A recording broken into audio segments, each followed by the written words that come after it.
Amy Grant this morning on SOS Radio. How are you?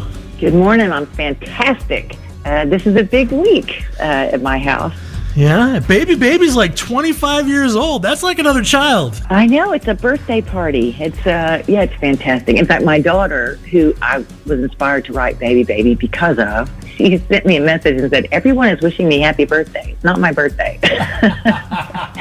But she lives in Manhattan, and I hope is enjoying all the celebration about a song that she inspired. Do you have any kids still at home? One. Karina's 15 and sings like a bird and plays sports and just full of life. So the adventure continues. Yeah, a lot of people think Baby is about relationships and romance, but not the case, right? Isn't it great when a song can be just about anything? I felt like that was the charm 25 years ago, that it was just charming song that made you want to smile and be close to whoever you loved. And yeah, for me, it was a baby. So we're going back to 1991, 25 years ago, Baby release, and you have something special this week. Is you have Tori Kelly doing a new version, but not herself, but with you. I know, yes. Well, I start the song, and it's my original vocal from the original recording, and then Tori takes that song and launches it into a stratosphere that only she could do with her amazing pipes. It's just so much fun. It's fun to hear that song in the hands of such a capable artist. And, of course, she wasn't even born when that song was a hit. And so,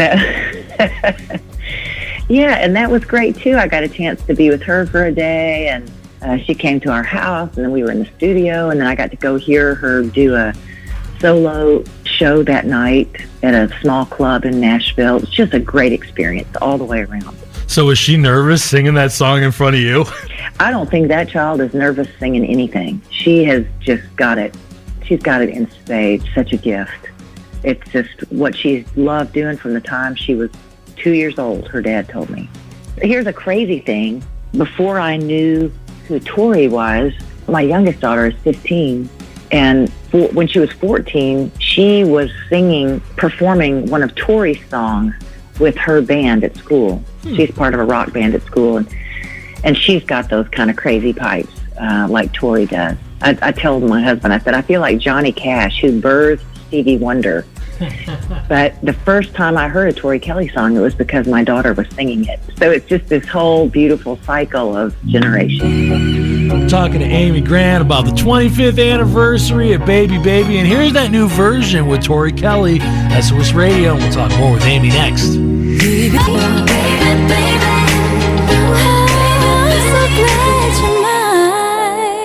it's the 25th anniversary of Baby, and we're talking to Amy Grant this morning on SOS Radio. And Amy, how did you and Tori Kelly connect and want to do that version together? We were honestly put together by the record company. We're both signed to the same parent record label. And it was the record company that saw the 25th anniversary on the horizon and said, let's do something special. And they came to me with the idea. It's like they came to Tori with the idea. I said, yeah, and that's how it happened. So when you've been doing music this long, Amy, and looking back at songwriting, what's music taught you about God? Oh, my goodness. Well, that every gift is divine. Every gift is divine. Every musical gift. Anytime somebody has a chance to hear music, I know that there's something restorative and rejuvenating that's going to happen. You know, if we just turn off all the noise and let music come in, you know, even wild, crazy stuff that you go, well, maybe I won't go ahead with all that. Still, the gifts are divine. The gifts to make music are divine. And so it makes me know that everybody that has ever done anything musical or creative, we all have done something creative, that everybody has that inspiration from God in them. And we live in a noisy world, but if we'll get still long enough, you know that like you know that breathing keeps you alive. So, Amy, when was the last time that you heard a song and just made you pull over and just say, I got to stop and I got to listen to this. This is grabbing me. Oh, my goodness.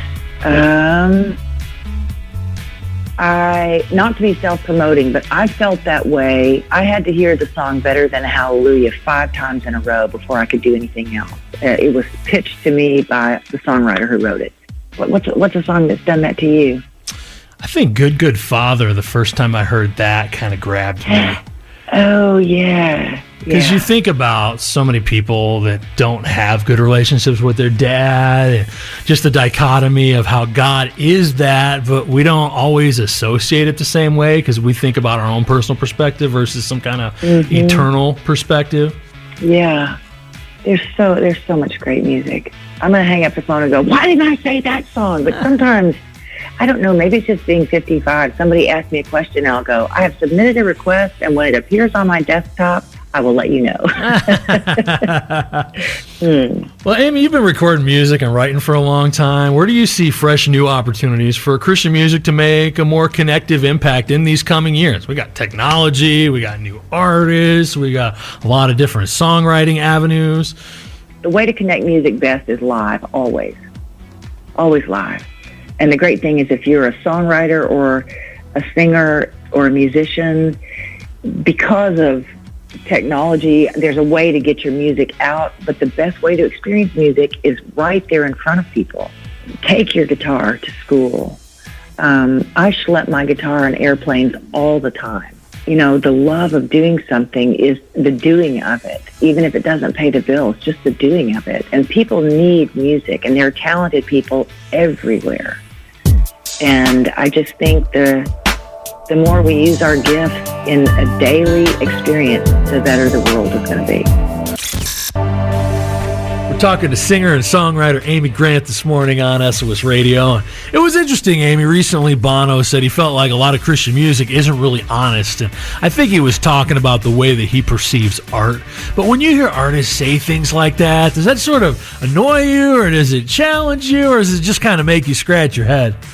I think blanket statements are always just interesting. I don't know. I mean, yeah, I don't feel that way. I don't agree with that statement. I feel like, yeah, I guess I just, you know, how we connect in a moment or how we connect with anyone has to do with just in that moment what we bring to the table and our openness and what is coming at us. And so I think, you know, things like honesty and vulnerability, those are not just stamps that you put on a song or on a person. I think moment by moment we sort of make the choice of being open and vulnerable to give and receive. I know that's true for me. Sometimes I let my guard down and sometimes I don't. And so, you know, that's just, that's really more of a lifestyle and a moment-to-moment choice. Will I let myself be moved by something? And then also, you know, I mean, we're all wired so uniquely. What might really move one person might not move another person, and that's very fair. I know the songs the songs I wrote when I was 15, I would not write today. I wouldn't use the same phrases. You know, I'm 55, 40 years later, I'm not interested by the same, just the craft of songwriting. Yeah. And so it takes a little more to hold my interest now. And I think maybe somebody like Bono, who's done something for so long, has a standard that he holds himself to. And he might listen to something coming from a younger artist and go, this doesn't reach my standard. I don't know. And you're totally right, because it all goes back to perspective. It goes back to where we are, when we are, what we're experiencing, who we are. Yeah, and that's the good news. There's every kind of expression for all the millions of kinds of people that there are. We're talking to Amy Grant this morning on SOS Radio, 25 years old. Baby, baby. It's re-releasing with Tori Kelly this week and Amy Grant. Well, thanks for calling in. Yeah, my pleasure. Thanks so much. And just enjoy the sunshine that happens in the West like nowhere else. Will do. Fantastic. Thank you.